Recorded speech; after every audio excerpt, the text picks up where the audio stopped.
Good morning and welcome, or good afternoon, wherever you are, and welcome to the webinar. This is Richard Cowart of the Regulatory Assistance Project, and today's topic is to focus on the process of market monitoring. A few logistical details as we begin the seminar.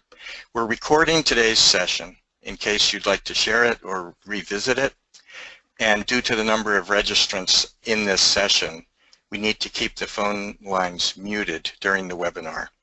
If you have questions, please submit them through the questions pane on the GoToWebinar control panel, which I think is going to be, it's shown on the screen right now. We're going to pause during the presentations just for brief clarifying questions. And we'll address, we're trying to reserve quite a lot of time to address other questions during a Q&A session after the presentations. Once 1 hour has gone by, the official portion of this webinar will end with a very short concluding remarks from Sara K. Bright. But we'd like to address as many of your questions as possible during the live session. So we'll stay on the phone for at least 30 minutes. For discussion, and it can go over after the end of the hour as well for a few minutes. Just in terms of the topic for today, both in Europe today and in North America, policymakers and industry leaders are focusing on the ways to deliver competitive, secure, and environmentally sound electric power services. One of the essential components of competitive wholesale electricity markets is market monitoring, the process by which producers and consumers both can be assured that power market prices have been set according to costs, values, and system conditions, and are not due to the exercise of market power, strategic withholding, or other forms of manipulation. As we will explore in this session, market monitoring involves both market surveillance to prevent and address any wrongdoing, and market performance assessment to examine and improve the economically efficient market functioning of the internal energy markets, which are crucial to environmental, economic, and energy security goals, both in North America and in Europe. We are fortunate to have with us today two presenters. Sara K. Bright is a senior associate with the Regulatory Assistance Project. She's involved in developing, implementing, and evolving RAP's strategy in Europe. She has expertise in power markets, infrastructure regulation, and demand-side management, and is regularly engaged in EU-level policy development, including the evolution of the Market Design Initiative ongoing in Europe today. Joe Bowring is the president of Monitoring Analytics. Since 1999, Dr. Bowring has been the independent market monitor for PJM, responsible for all market monitoring activities of the PJM interconnection. He has extensive experience in applied energy and regulatory economics. He holds a PhD in economics, has taught economics as a member of the faculty at Bucknell University and Villanova University.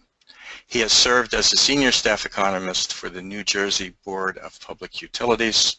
He was chief economist for the New Jersey Department of the Public Advocates Division on Rate Counsel, and he's been an independent consulting economist.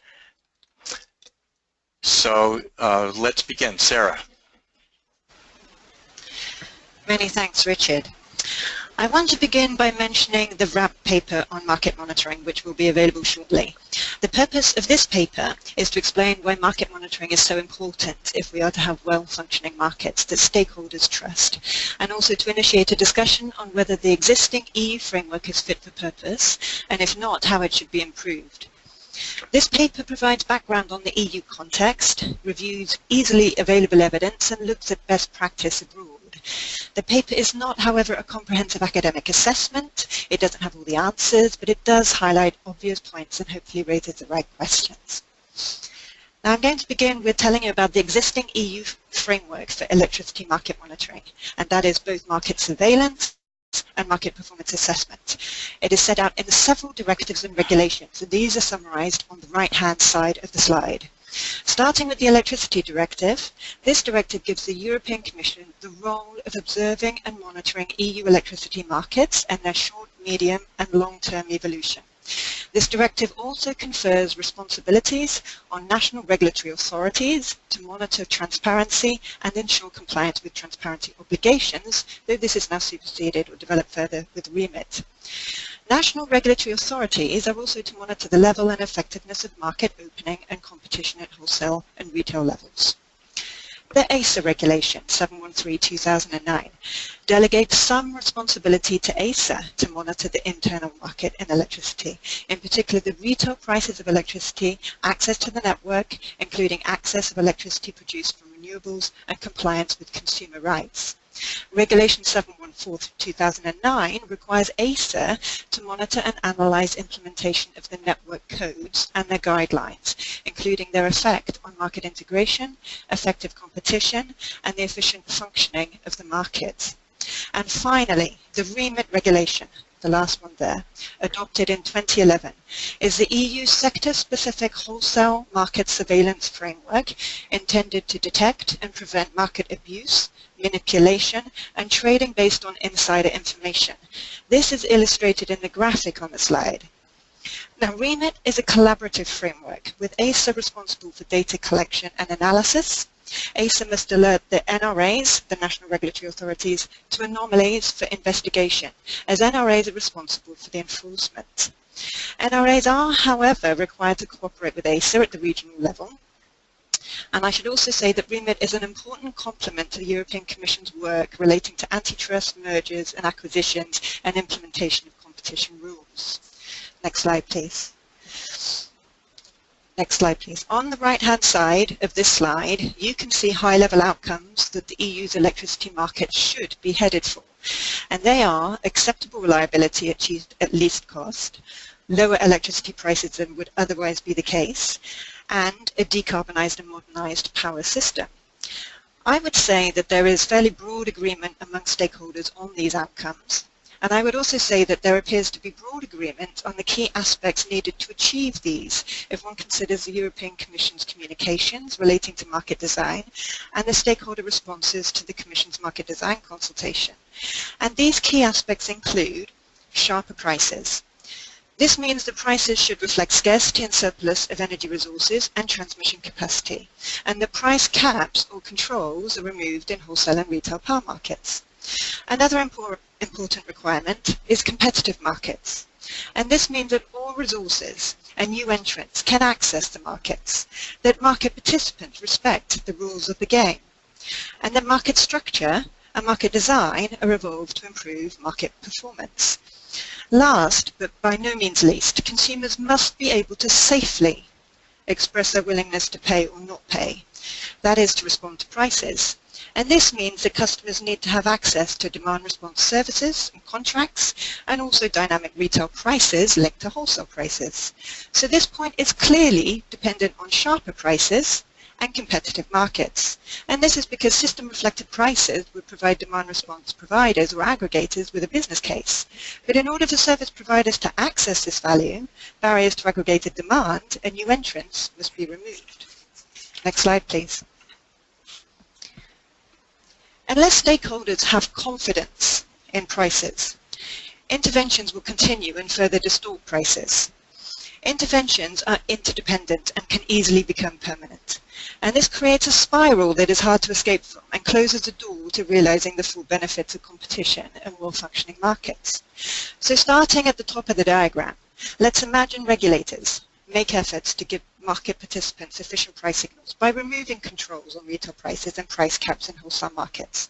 But if the market does get tight and there is scarcity, prices can quickly rise, reaching levels that may not be politically acceptable. And in such an instance, politicians or regulators may quickly intervene to calm a political or media storm, putting price controls in place or slowing down market design reforms that would enable system-reflected pricing. And when this happens, prices become less variable which means two things. First, one, generators call for interventions to restore missing money, such as capacity remuneration mechanisms or CRMs. CRMs tend to reinforce the price control interventions and can easily become a permanent feature of the market. The second thing, and I'm now at the bottom of the circle, is that the business case for flexibility services, including demand response, is less attractive and perhaps not feasible.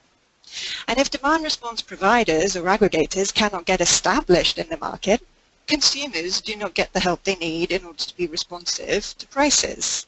Energy demand therefore remains inelastic, which makes the market more vulnerable to manipulation. Regulators and stakeholders might then say, well, we need to enable consumers to be responsive, and this requires dynamic prices. And so the cycle begins again. Next slide, please. One way to think about market monitoring is as a protective filter that is crucial for enabling confidence in markets. And to be effective, this filter would integrate market surveillance and market performance assessment. Next slide, please. Market monitoring must also be recognized as a continuous evaluation process. I think I've lost the slide there, so just ignore the slide, but it's also a continuous evaluation process. And what market monitors must do is look at the effects that are experienced by market actors and consumers.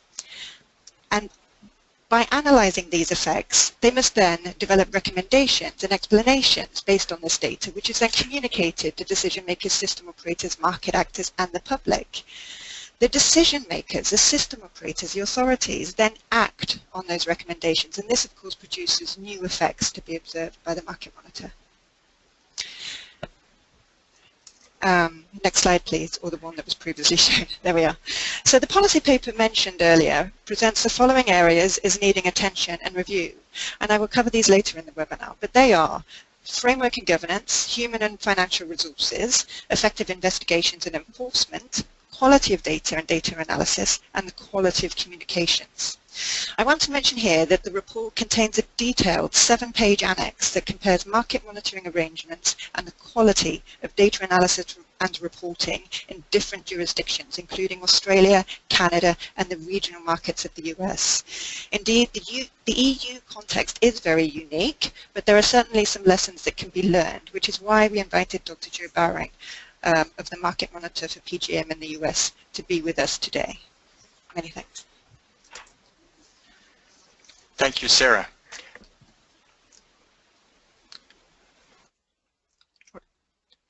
We should let people know that if you have questions purely to clarify something that was just said, please feel free to submit them. We'll hold the discussion questions until after both presentations. Joe? Thank you. Good afternoon. If we could go to the next, slide 3.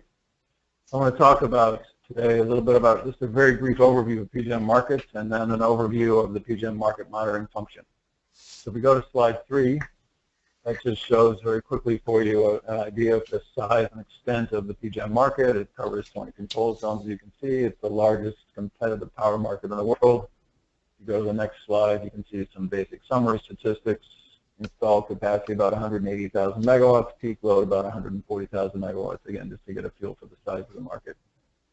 If we go to the next slide, PGM has multiple markets. PGM has an energy market, capacity market, FTR market, ancillary services markets, all of which we monitor and all of which are important to the collective functioning of the market. In addition, something that's not on this slide is transmission. We also look at the competitiveness of transmission. Transmission affects the ability of new generation, for example, to interconnect to the grid, and it's important that that process be competitive. Also in the U.S., under FERC Order 1000, it's possible to compete to provide transmission. So all of that is part of an overall competitive market. We then go to the next slide and then slide 7. As was pointed out, since 1999, we have been the market monitoring unit for PGM. The job was actually created on March 10th, 1999, when the PGM markets went live on April 1st, 1999. We're the independent market monitor for PGM. Slide 8. So market monitoring is required by orders of the Federal Energy Regulatory Commission as well as the Federal Power Act. And it's important when you're thinking about market monitoring to remember what the role of competition is under FERC regulation. FERC did not deregulate the energy markets. It restructured them.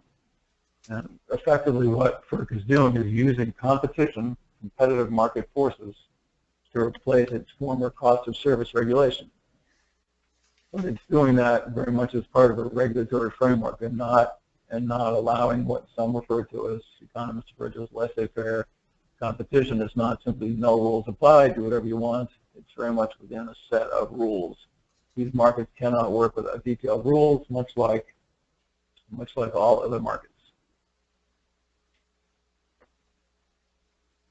In order for the markets to function, detailed monitoring is required. And it's required of the participants, of the RTO, the regional transmission organization itself, that is PJM, and of the market rules. Next slide, please.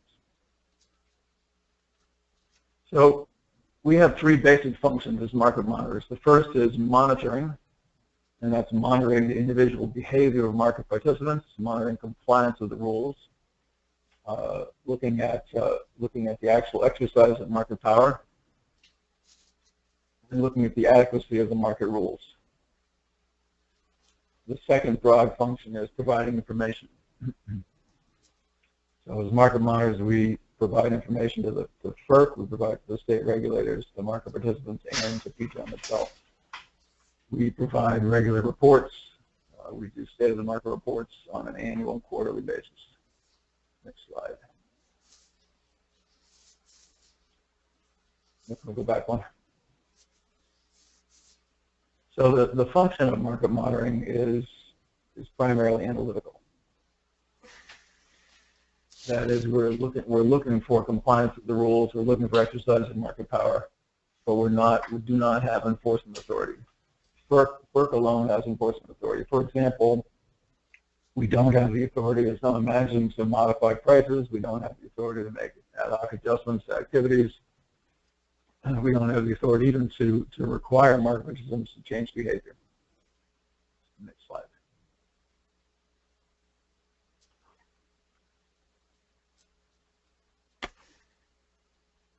What we do is we discuss issues with market participants. If we identify an issue, we will call the participants. We will notify the FERC Office of Enforcement. We will at times make formal referrals to the Federal Energy Regulatory Commission if the behavior is significant enough and participants won't stop doing it when we talk to them. We make recommendations to the market rules and standards and procedures of PJM. And we also evaluate additional enforcement mechanisms. So one of the things we do, as this slide suggests, is to provide inputs to prospective mitigation. So for example, in the energy market or the capacity market in PJM, one of the key principles of the PJM markets is that the participants themselves are entirely responsible for their offers. So we work with the participants before they submit them to tell them if we think there are issues with their offers, if we think their offers are reflective of market power. We attempt to resolve issues with participants before they submit them to the markets. And if there's agreement, they submit them. If there's no agreement, the participant submits whatever offer they like. And it's then up to us to take the issue to FERC for enforcement. That process is key, and that division of labor is key, that allocation of responsibility is key to the way the PJM markets function. The next slide is just a graphical representation of what I just described, so we can skip over that, going on to the next slide, slide 15. So in order to function well as market monitoring, we require diverse staff expertise. We have economists, we have engineers, we even have chemists, physicists on our staff. One of the key parts of all this is access to data. About a third of our staff and well more than a third of our budget is related to data access and storage. Overall, we currently, for the market of about 180,000 installed megawatts, we have about 35 staff. About a third of that, as I said, is IT. Our annual budget is around $11 million, just to get a feel for what the order of magnitude of the resources required. In order to do market monitoring, we have to build up a detailed understanding of the market, both at the macro level, the broad level, as well as the individual micro level customer by customer, participant by participant.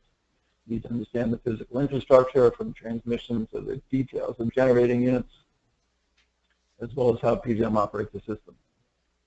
Data is key. None of this is possible without data. There's a single essential point that market monitoring cannot function without. It's data.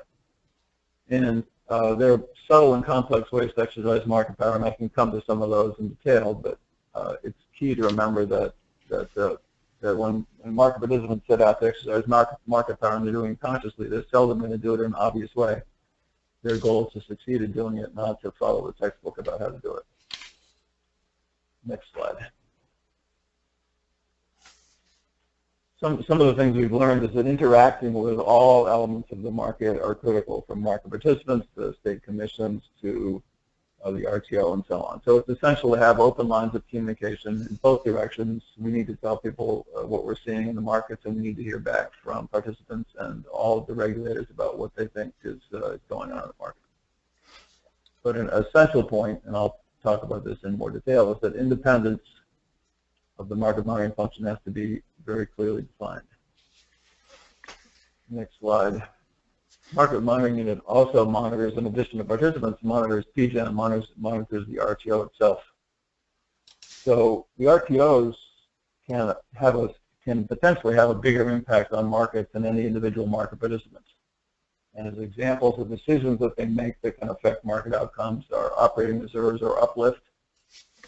When operators decide to put units on out of merit order, for example, that can result in very significant amounts of uplift. If that's persistent, or if individual units get that over long periods of time, it has a significant impact on market efficiency. The actions that, and Sara referred to this in a way, the actions that the RTO takes when the market is tight are critical. It's essential that the operator not attempt either to suppress prices below their appropriate level or to raise them above their appropriate level, but to let prices reflect the underlying supply and demand fundamentals. The details of the dispatch matter, and part of monitoring is keeping track of the details of the dispatch, understanding the software, understanding exactly how things work, understanding exactly how market power mitigation is applied to the RTO software. Next slide. So market monitoring independence, as I said, that's core. And a cautionary tale from our own history is that we were internal to PJM between 1999 and 2007, and increasingly the relationship was strained. In 2007, I testified in front of the FERC that PJM was interfering with our independence. It led to a long settlement process mediated by the FERC's general counsel, involving all members of the PJM community, and ended up in the creation of Monitoring Analytics, an external independent market monitor. So we learned the hard way what independence means and doesn't mean, and it's essential that market monitors be independent. Some of the requirements are listed on the slide here, but clearly resources and active involvement in the membership process and so on. Independence is ultimately enforceable by the regulator, by FERC, and we rely on FERC to do so. What adequate, on the next slide, what adequate resources means is staff resources, it means IT resources, data resources, external consultants if we need them, legal resources. I have a lawyer on staff. Not all market monitors in the U.S. have a lawyer on staff, but it's critical to us making filings. There's a budget review process, and it's just critical that be fair and that participants not have the ability to try to cut the market monitor's budget if they don't like what we're doing. It's also critical that it be a career path for the employees, that it not be seen as something which is only temporary on the way to joining a market participant or the RTO, and that's an essential point about the structure of market monitoring. The next slide, it's important that we be involved, the market monitors be involved in the membership process, and part of the reason I highlight some of these points is that it was being suggested, in fact, argued vehemently, that these things should not occur, that we should not be involved in the membership process, that we not be fully independent. And that's why I'm mentioning this key to the functioning of a market monitor and the ongoing independence of a market monitor. The next slide. And again, Market rule development is a core part of the market monitoring function. It's one of the 3 functions of the market monitor. We received a lot of negative pushback from participants in the PGM community, including attending PGM, about our role in market development. It's clearly specified in the tariff, and very clearly markets cannot work well without good rules. We're constantly engaged in the rulemaking process, suggesting changes to rules, pointing out where rules result in anti-competitive outcomes and where they can be improved to provide competitive outcomes. Next slide is another element of independence. It's the authority to perform analysis. The market monitors have to have the authority to perform whatever analysis they feel is necessary, including filing complaints with FERC, making referrals, intervening. While we were internal at PGM, we probably made 3 filings between 1990 and 2007. Between 2008, when we became independent, and today, we've made hundreds of filings, as you can see on our webpage. So the authority to perform the analysis and to be able to present it publicly for public scrutiny is critical to the market monitoring function. The next slide, access to the RTO. We talked about data. Access to all the RTO data all the time is critical. We have a high-speed fiber optic cable directly into PGM's control room. We get data on an ongoing basis.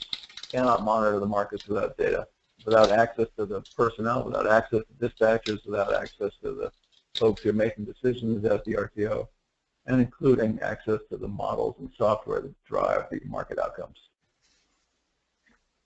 The next slide, dimensions of independence.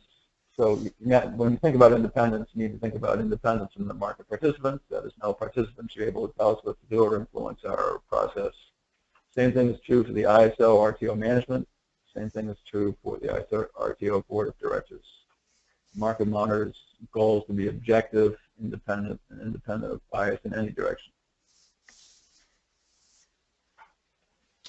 The next slide indicates what we learned the hard way, which is that it's important to be external to the RTO.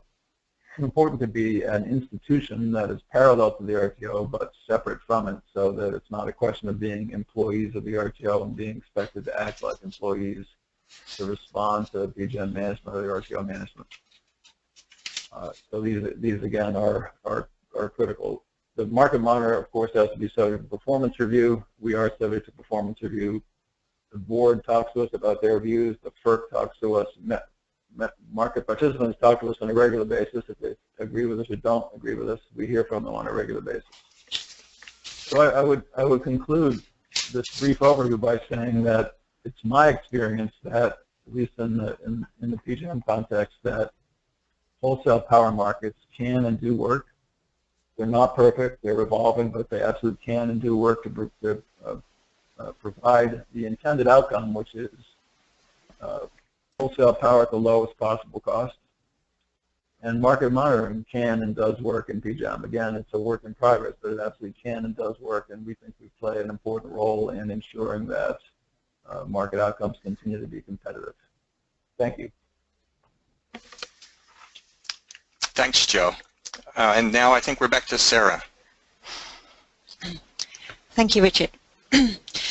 So these are the key areas highlighted by RAP's report as needing attention and review, and I shall take each in turn now, starting with the overarching framework and governance. Next slide, please. First, we need to consolidate and integrate the legislative framework, which is currently fragmented, as summarized on the right-hand side there. Roles and responsibilities must be clearly defined, so it is very clear who does what, and to ensure that no regulatory gaps exist. And institutional arrangement should also be efficient with respect to resources. The paper makes a strong case for a regional approach because national markets are coupled in regional groupings, and any attempt to harmonize energy policies will likely be at the regional level. Considerable evidence shows that market monitoring is more effective when those conducting the data analysis are independent of the actors who must act on the recommendations, for example, the system operators or the regulators. In Europe, of course, it is necessary to be sensitive to the current political context and to respect the EU principles of subsidiarity and proportionality. The report, however, does suggest some structural options to strengthen independence of the market monitor, but whatever option is chosen, it will also be necessary to pay attention to accountability, transparency, and visibility. Next slide, please. One of the most important points made in the paper, if not the most important point, is the fact that the resources dedicated to EU market monitoring needs to be significantly increased. For implementing REMIT, ACER has requested additional resources for the agency draft budget every year since 2013. No additional human resources, however, have been allocated to the agency since the first assignment of 15 staff members in 2012. ACER estimates that in order to effectively implement REMIT, it needs 45 staff members. ACER's budget requests were just for implementing REMIT. There is also market performance assessment to consider as well, and also consider the recommendations of this paper, as these would need extra resources too. Next slide, please.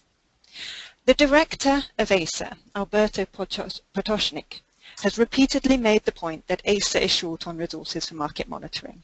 And in the latest annual REMIT report, he said, "It would be most unfortunate if the effectiveness of wholesale energy market monitoring, which is an integral part of the energy union strategy, were jeopardized by a lack of resources, especially given that also based on the US experience, the benefits of market integrity and transparency are likely to be significantly greater than any resource costs involved in effective monitoring." Next slide, please. But despite the difficulties, REMIT is definitely having an impact. And although there are problems with investigations and enforcement, particularly with respect to the capacity and capability of ACER and the NRAs, 3 cases have gone to court. Economizing on market monitoring is certainly a false economy. And the case of Iberdrola's manipulation of the market illustrates this point well. I need the slide with Iberdrola. It's okay, so it's gone missing. But Iberdrola profited 21.5 million euros by manipulating the market at the end of 2013. And the Spanish authorities fined Iberdrola 25 million euros. But the total cost to consumers was actually 105 million euros due to the inframarginal rent paid to other generators. It is difficult to say how much it would actually cost to properly resource market monitoring across the EU, but it is certain that it is a small fraction of market turnover, and this particular case of Iberdrola illustrates that consumers can potentially end up paying multiples more than the cost to monitor the market properly. Remember, this Iberdrola case is it was just one event, and in just one of 28 countries. Now, reasons for weak enforcement, which you see in front of you here. The quality of investigations and enforcement in the EU could be considerably improved, and there are several reasons that explain why enforcement is inadequate. In some countries, governments have not properly implemented the Electricity Directive and the REMIT regulation, such that their NRAs do not yet have the powers they need to conduct effective enforcement. Some NRAs are better resourced than others, which means some do not have adequate capacity or capability to carry out effective investigations. And ACER has also pointed out the penalties applied by NRAs are diverse and sometimes inadequate. And sometimes the NRA or the member state government may be just plain unwilling to act. Next slide, please. Some options. The paper suggests some options to address these enforcement issues, and among them are those shown on the slide. It is clear that the European Commission will need to enforce EU law to ensure NRAs have the needed powers to act. A case can also be made for reinforcing ACER's role in investigations with respect to better supporting NRAs and with respect to initiating investigations involving cross-border trade. Another recommendation is to consider setting minimum rules for penalties or sanctions as a means to improve the effectiveness of penalties. And for cases where NRAs are not willing to act despite the evidence, judicial review of NRA decision-making should be possible, and this needs to be clearly set down in law. Next slide, please. The paper concludes that the quality of data analysis could be much improved in Europe, and the annex of the paper that I mentioned earlier provides considerable evidence to support this point.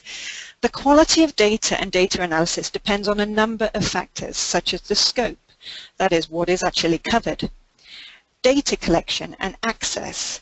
ACER has stated that it does not have the access to data that it actually needs.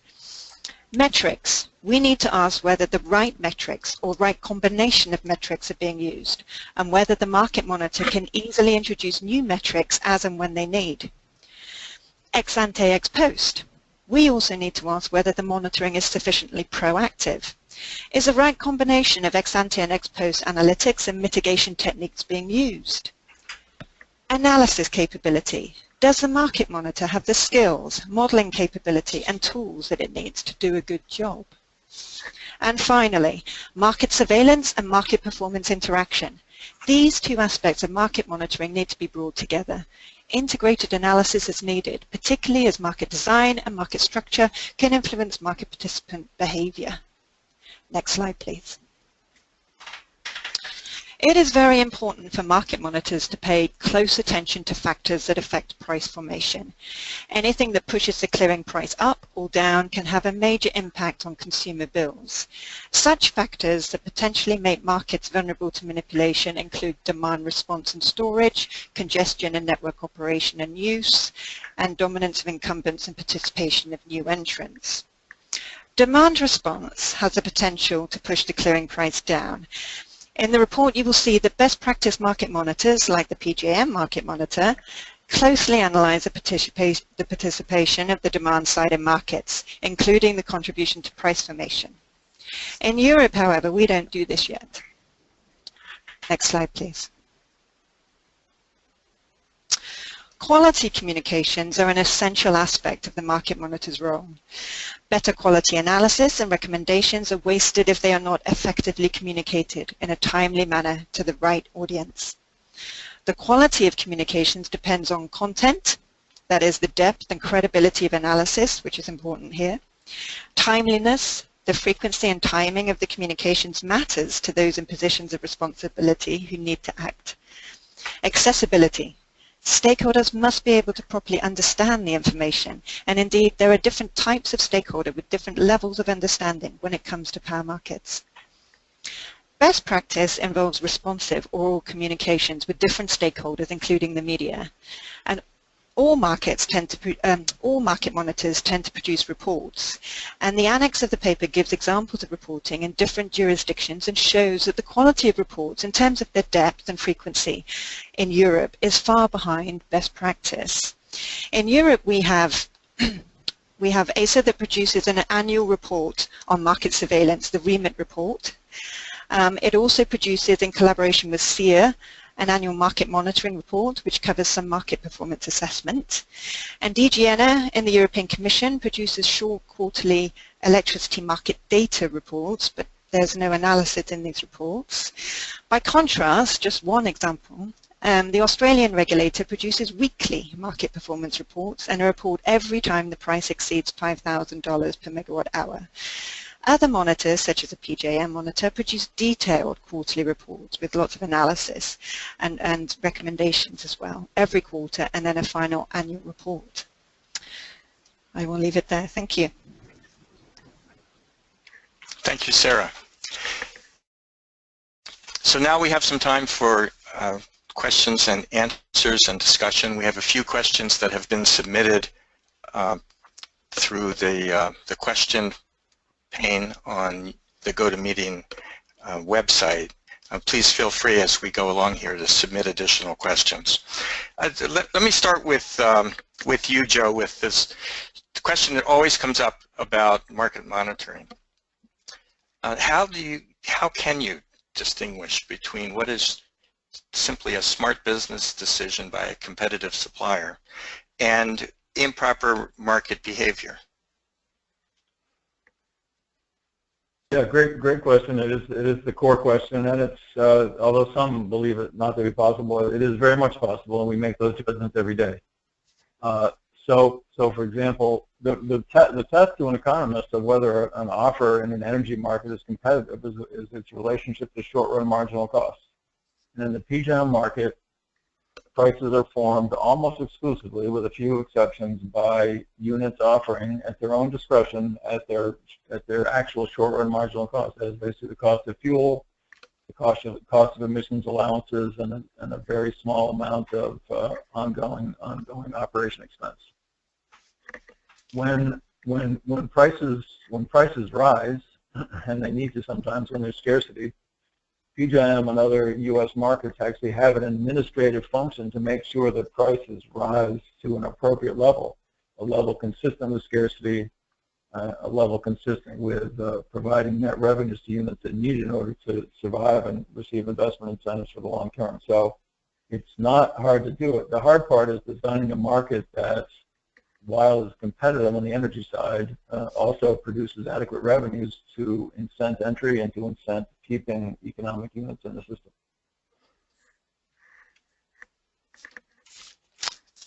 All right, thank you.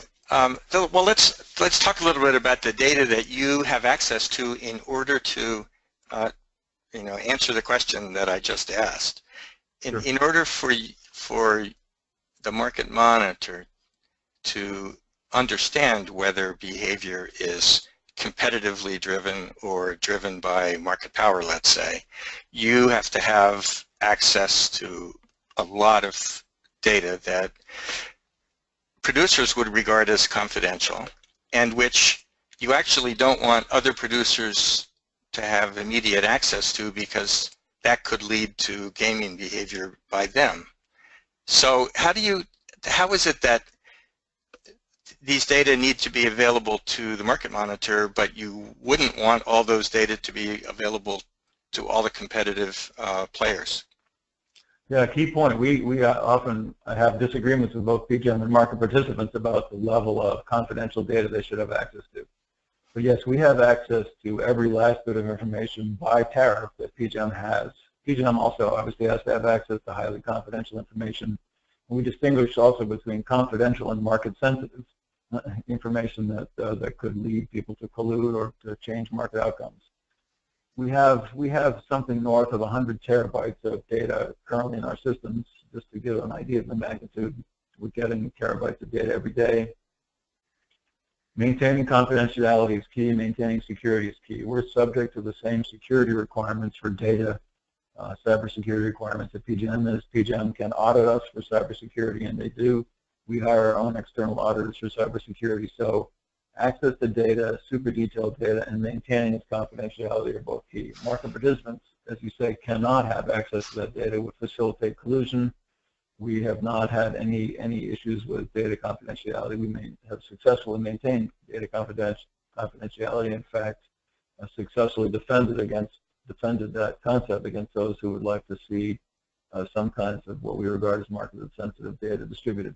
So just as an example, every unit in PJM every day has to put in a cost-based offer, and they're allowed to put in what we call a price-based offer. So the cost-based offer is required to be their short-run marginal cost. The price-based offer can be whatever they choose it to be.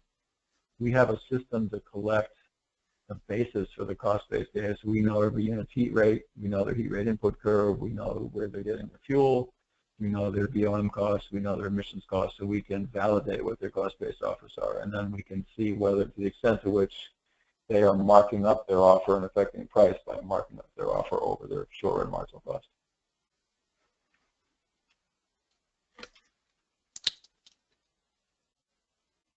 So one of the questions that keeps coming up has to do with the evolution of markets both in North America and in Europe towards markets that will handle successfully the integration of a much greater fraction of variable renewable electricity. And as we engage in that process, it's becoming an accepted understanding that in a high-res system, prices need to be quite fluid and responsive to system conditions, both scarcity and surplus conditions, very frequently. So this means that we want to see and will need to see prices that are more volatile, even minute to minute.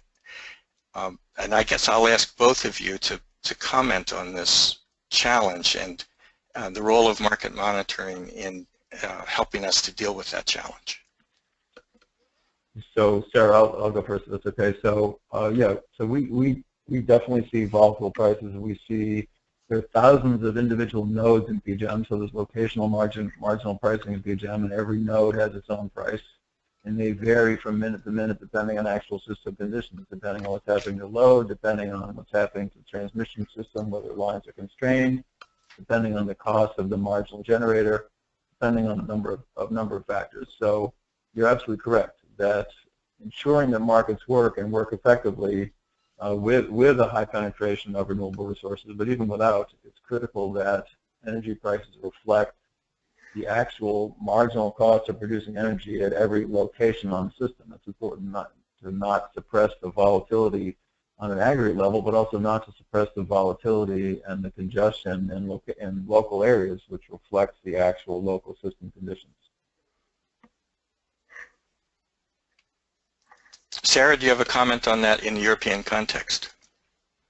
Well, I suppose to reiterate the point I made in my presentation, I didn't make it so clear that the reason, prices will, the point you just made, that prices will need to become, more system reflective because of the need to integrate variable renewable energy. And so with that, you can expect prices to become more variable in order to reveal the value, and by doing so, they reveal the value of flexibility, and then flexible energy resources should have more of a business case, and that includes interconnection, demand response, and storage. And demand response, often combined with storage, is can be, there are obviously many different types within that category, but can be an extremely cost-effective way of providing flexibility. But we have in Europe, relative to the US, we don't have a great deal of demand response in our markets. There's quite a large variation right across Europe, with some markets being completely closed to demand response, and where it is in place is generally just in place in the commercial and industrial sectors, certainly not in the residential sector yet.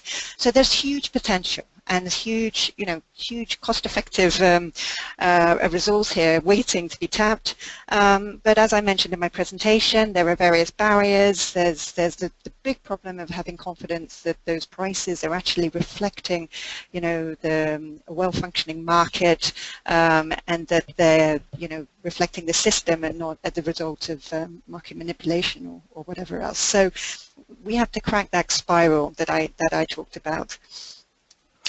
Sarah, a follow-up question to you on this, on the interrelationship between capacity mechanisms and demand response. We have a question stating essentially that in PJM there's a capacity mechanism and there's also active demand response operating, and yet RAP has been public in Europe as recommending against the PJM style capacity mechanism because of its tendency to interfere with fluid demand response and fluid price formation. Do you have a comment on that? Or maybe both of you could address that. How well do those two, how well do policies for capacity and reliability mechanisms and demand response mechanisms work together? Well, demand response can extract value from all the electricity markets, including capacity mechanisms where they exist. But of course, the capacity mechanisms can have a negative impact on prices in the wholesale market. And of course, in Europe, what we have now is a situation where there are very different designs in place in different markets, and they can impact negatively on neighbors. And so if you want the wholesale energy and balancing markets to reveal the value of flexibility, it is crucial that you get the market design right, and that there are many steps you can take in the wholesale and balancing markets first before you even get to the point of introducing an out-of-market capacity mechanism. Now, the capacity mechanism in the US, and there are several that are operating in organized markets in the US, they have successfully incorporated demand response, which is why they often get referred to, particularly in PJM, where they have, actively encouraged the participation of the demand side through these mechanisms. And so, and RAP has always said, well, if you are going to go ahead and design a capacity mechanism, then you would design it to effectively incorporate the demand side. However, we go back to the need to get the demand side participating in the wholesale and balancing markets effectively. And then if you do get system reflective pricing and your markets are open to new entrants and to all resources, including the demand side, you wouldn't need a capacity mechanism. So, so it's a little bit of a circular debate here, but I hand over to Joe for some comments. Yeah, I'm interested in Joe's response to that. We have an additional question here, essentially. Why should investors feel confident to invest in power plants in a market that only works if peak prices are going to be available to them over an extended period, 10 or 20 years into the future? Right. I mean, I think these are they're clearly related questions. So I distinguish between what I call a market paradigm and a quasi-market paradigm. The market paradigm is a market structure, a market design in which all revenues needed to support investment and maintenance of power plants are available from the market. And the quasi-market paradigm is where that's not true, where, for example, only energy dispatch is handled through the market, but fixed costs are covered through out-of-market payments, whether it be bilateral contracts, as in California in the U.S., or whether it be through cost of service regulation, as in MISO in the U.S. So if the markets are going to work, everything has to be internal to the market, and I include capacity markets as being internal to the market. Capacity markets are not required. It is in concept possible to have scarcity pricing done such that it provides the right long-term incentives, but everyone has to recognize that scarcity pricing is also an administrative construct that requires careful design in order to be sure that it's providing, and this is an answer to the second question, that it's providing reasonably reliable long-term incentives and the reasonable opportunity to recover one's investment to actually induce entry. So that's a lot harder than it seems. I think with or without a capacity market, it's critical to have energy market price formation done correctly, and if you have a capacity market price formation done correctly. Just one last comment. In PJM, for better or worse, 99% of all revenue to the demand side resources is through the capacity market. I have a question about visibility.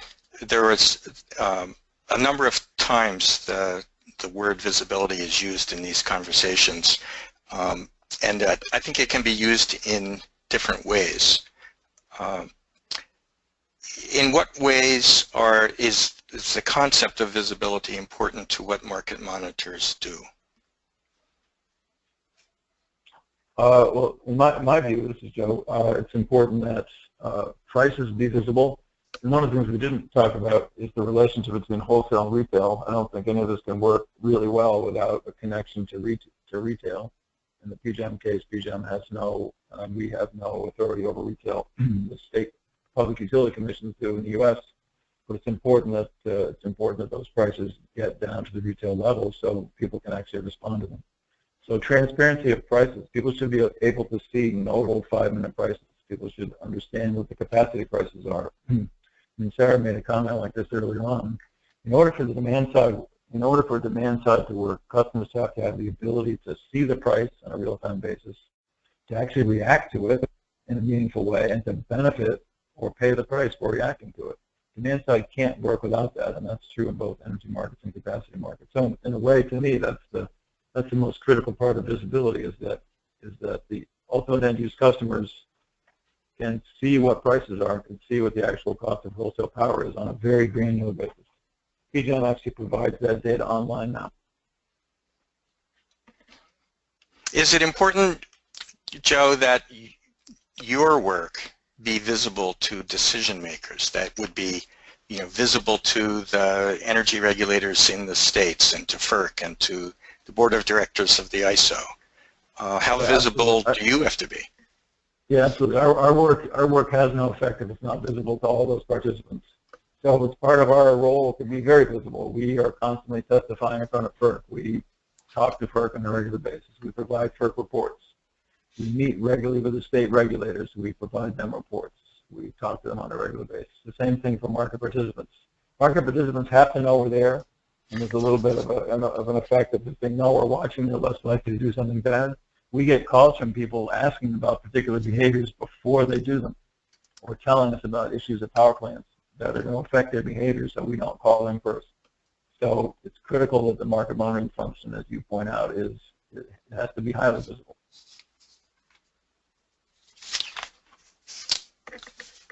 All right. Well, thank you very much, Joe, Sarah. And I think we're coming up on the top of the hour here, and it's time for a wrap-up. Sarah?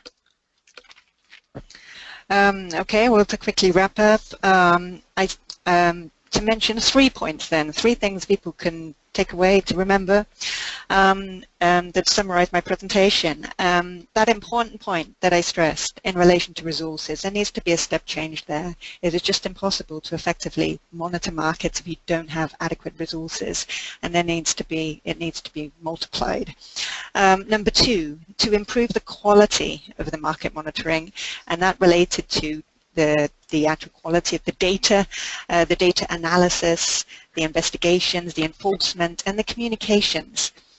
And number 3, to revisit the overarching framework and the governance, and to make sure that it's fit for purpose in order to provide effective market monitoring. All right. Well, thanks to both of you. We do have some questions still pending. If there are those who would like to stay in this session, we can continue the conversation for a few more minutes.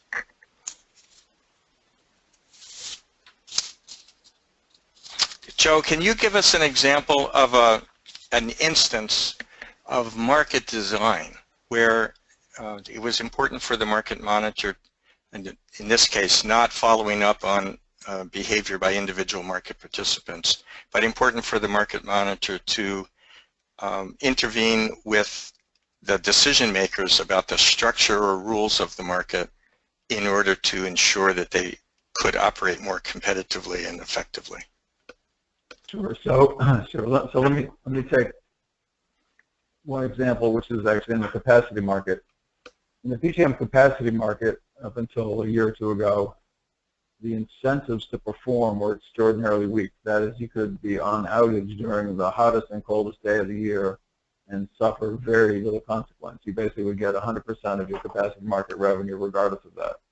That clearly didn't make sense. That's the entire purpose of the capacity market, was to work together with the energy market to provide comparable incentives and provide strong incentives to perform.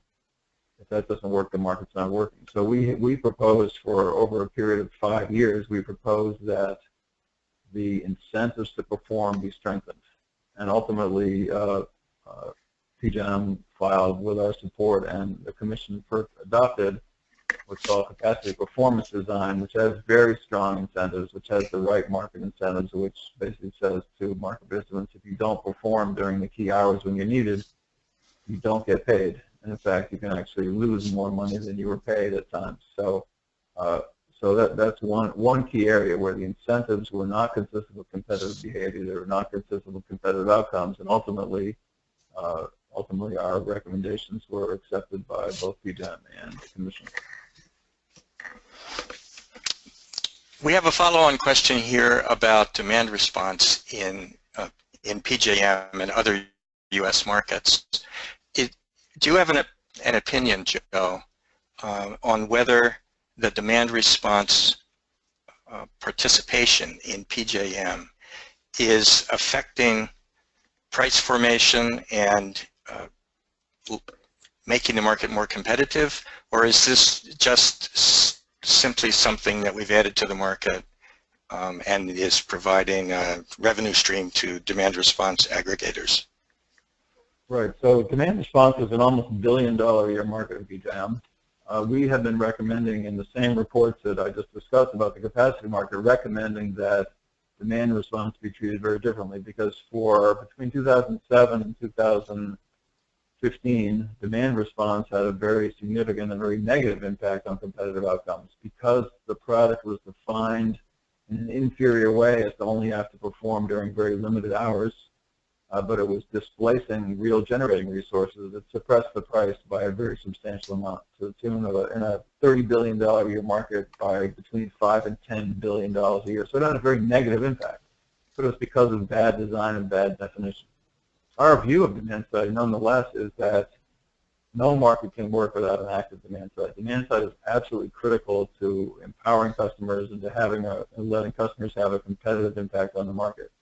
We believe, after much experience with demand side and PJM capacity markets, that particularly given the new capacity performance design, which makes it much harder for demand side to participate, that demand side could be facilitated much more effectively, not pretending that supply side resource in the PJM capacity market, but by PJM empowering customers through better provision of information, through indications as to when customers need to interrupt, to provide customers the ability to not pay for capacity should they choose to do that, which is really all the DR is, and make it easier for customers to interrupt, not pay for capacity, and immediately see the financial benefits of doing that. So we think ultimately DR will expand and be more flexible and competitive outside of the capacity market than inside it. But the key point is that demand side is critical to the function of wholesale power markets, and they cannot work effectively without it.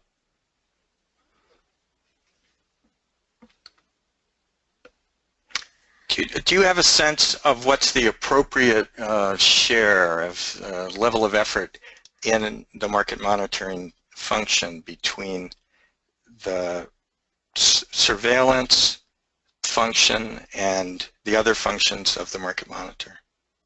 How do you allocate your time? Yeah, it's tough. I mean, they're all critical. So then the three functions being the monitoring, reporting, and market design. So in a way, market design is the most critical because that has the longest term effects. But at the same time, we have to do ongoing monitoring. We have to make sure we're catching people doing bad things. And equally well, we have to report on the market. We have to provide good information to market participants so they can understand in detail what's going on and make rational decisions about market design themselves. So I believe that it's very difficult to weight one over the other, and we attempt to allocate our time more or less equally among those three functions, recognizing that they're all critical in their own way.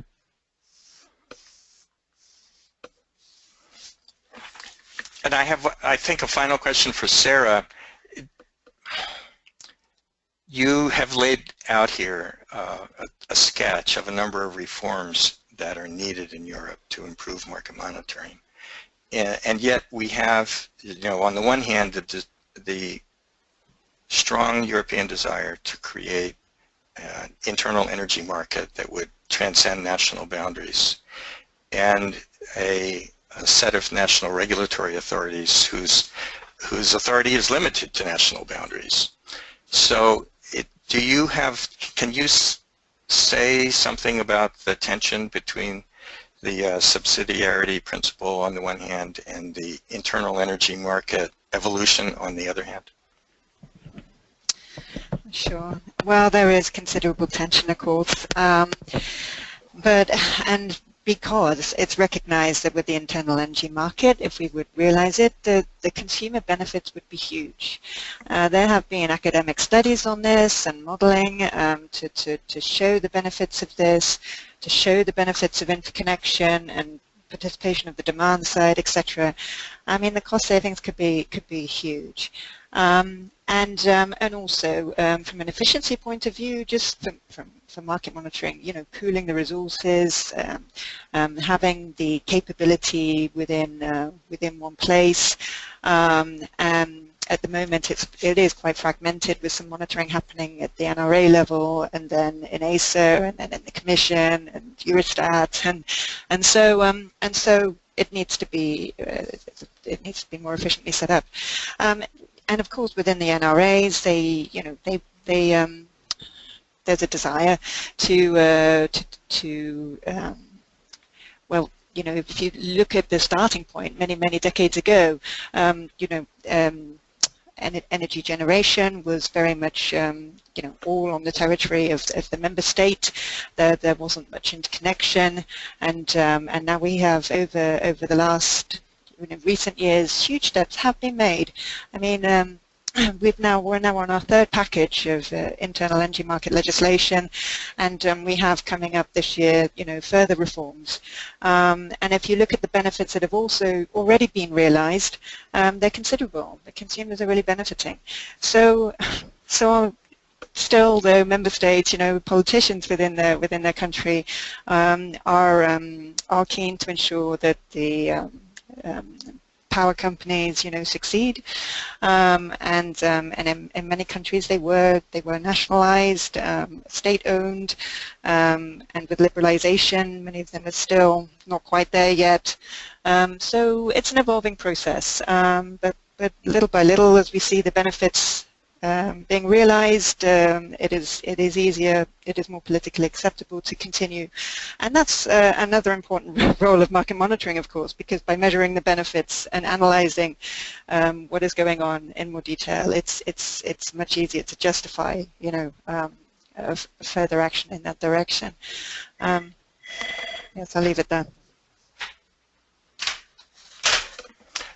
Oh, thank you, Sarah. And I think one last question now for Joe, and this is, I know, the kind of question that could take us into a day-long seminar.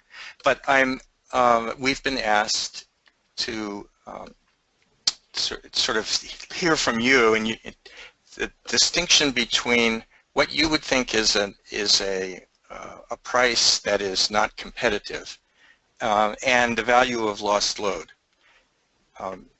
Clearly, in many circumstances, you would be coming to a conclusion, Joe, that some kind of market manipulation may be going on when very high prices are being bid into the market. And yet, other economists might look at those data and say, well, you're really well below the value of lost load, so what's not competitive about that?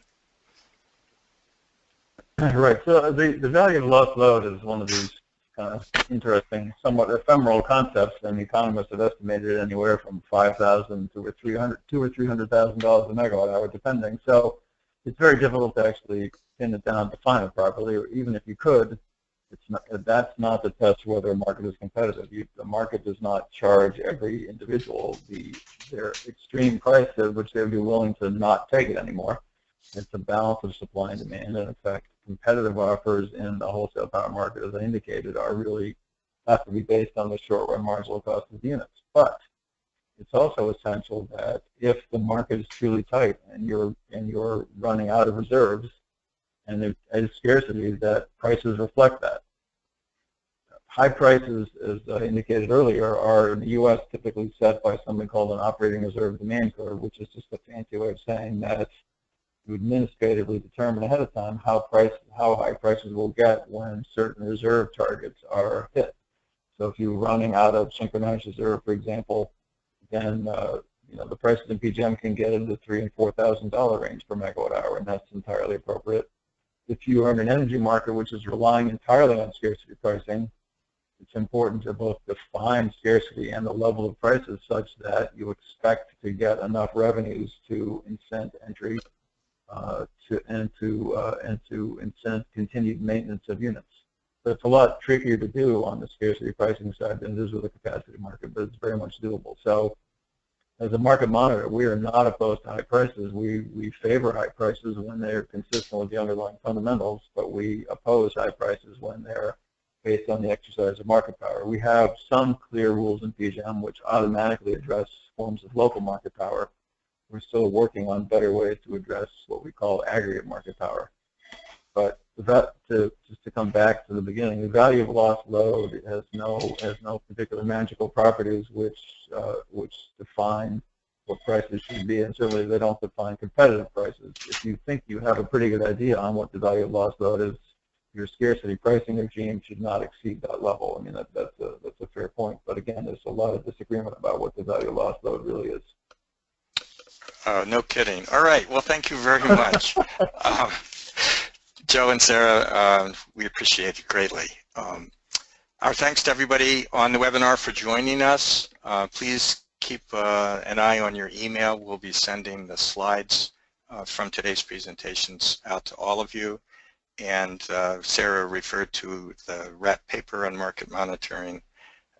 That will also be mailed to you shortly. Anything further from you, Joe or Sarah? No, just thank you. Thank you for the opportunity to talk to you all. Yeah, thank you also. Okay, thanks to everybody. We are now concluded.